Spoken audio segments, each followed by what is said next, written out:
And thanks so much for inviting me here today. As Sean says, investing in a low carbon, a resilient economy is actually an enormous opportunity right now. But the question is, are we seeing government stepping up and putting the right policy frameworks in place, the right targets in place? Are we seeing the financing flowing and investors seizing these opportunities? I want to address just 3 points today.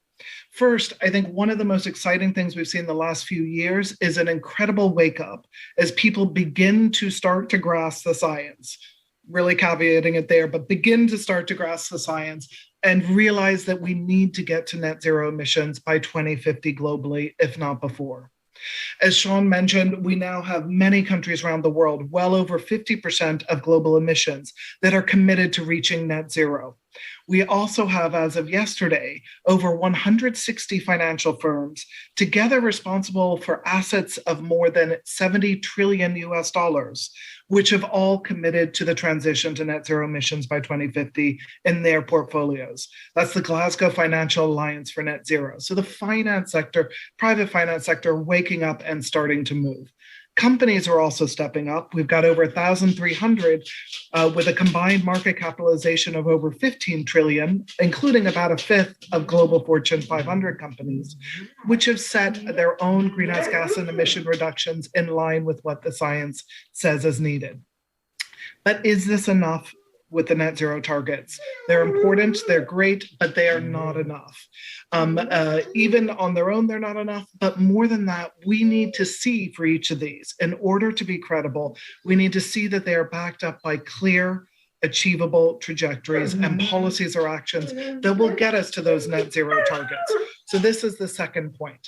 The Climate Action Tracker has actually calculated that if we actually do achieve all the country net zero commitments we have on the table today, will shift and actually be on a trajectory to keep global warming below 2.1 degrees Celsius, compared with where we are right now, which is more like a 2.9 degrees Celsius trajectory. Again, 2.1 is not enough. We need to go further, but that's a real shift. But this is only if they are achieved in practice. And a recent synthesis by the UN found that we are not on track with the 2030 NDC targets. They're far off track, what we need to do to get onto that trajectory. So what we're looking at, and one of the exciting things already coming through today, is news from the US, from the Leaders Climate Summit that Biden is hosting.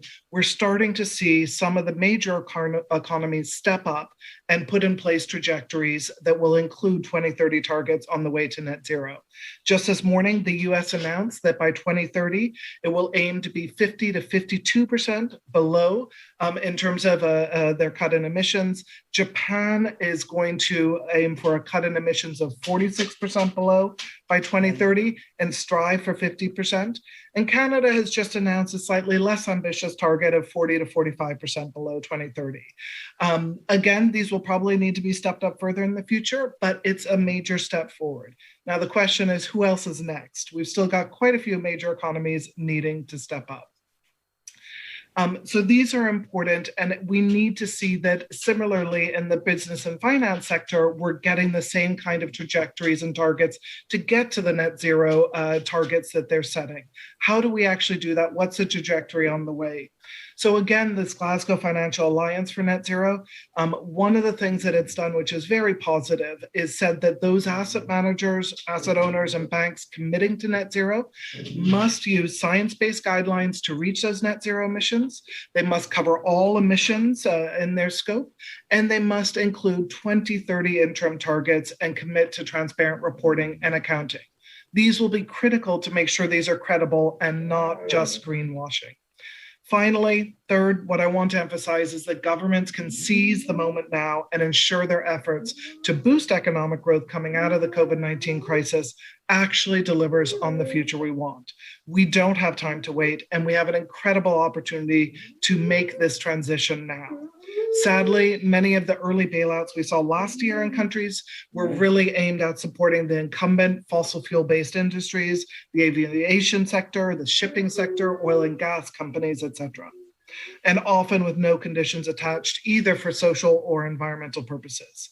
But this is starting to shift. And the more recent data has shown that countries are recognizing the opportunities, for example, of investing in renewable energy efficiency and public transport, or restoring degraded land.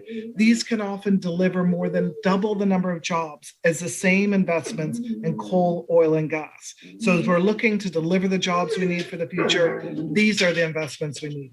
So countries are starting to shift. They're starting to invest more in these, but now is the moment to seize. I look forward to continuing the discussions on how we can do so and shift the investment we need to flow towards that resilient, low carbon, net zero economies that are equitable and sustainable. Thank you. Well, thank you very much.